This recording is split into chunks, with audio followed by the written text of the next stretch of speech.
What's up, guys? So yesterday it was day 11 of our 12-week program. A lot of the guys whose mound day is Saturday had a high intent day. I wanted the guys to understand and make sure they understand that the process of what we do to get ready for a high intent day is no different than any other day.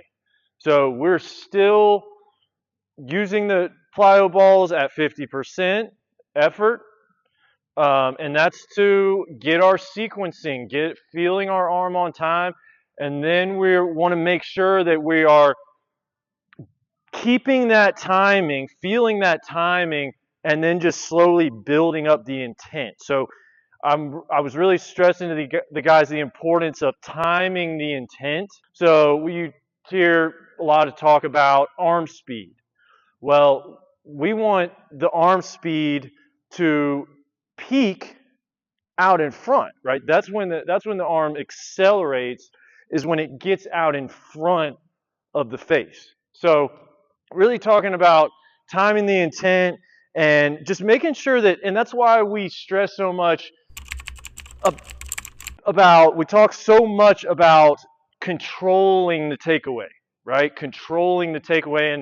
And I was seeing a lot of guys who, it's like their arm is moving at its fastest when it's back here. It's like, so they're trying to create the arm speed right here when it's like we want to control this, and then we can leverage, right? We can capture rotational energy to where it's going to propel the hand out in front.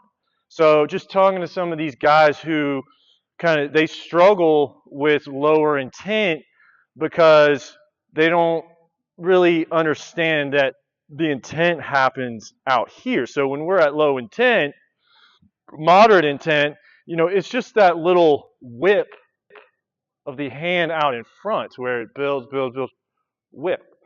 So just talking to the guys a lot about that, making sure that they are just slowly building that intent to where,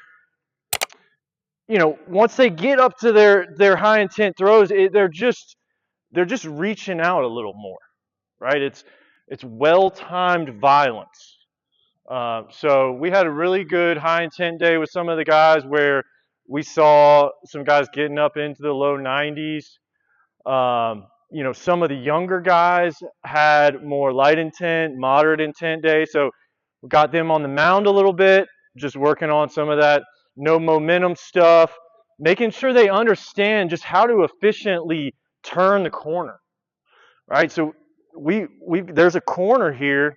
We're not throwing the ball straight like this. We have to turn the corner and then be able to stick it and then progress it to letting the foot come off the ground, right? So getting this here, just good, efficient rotation.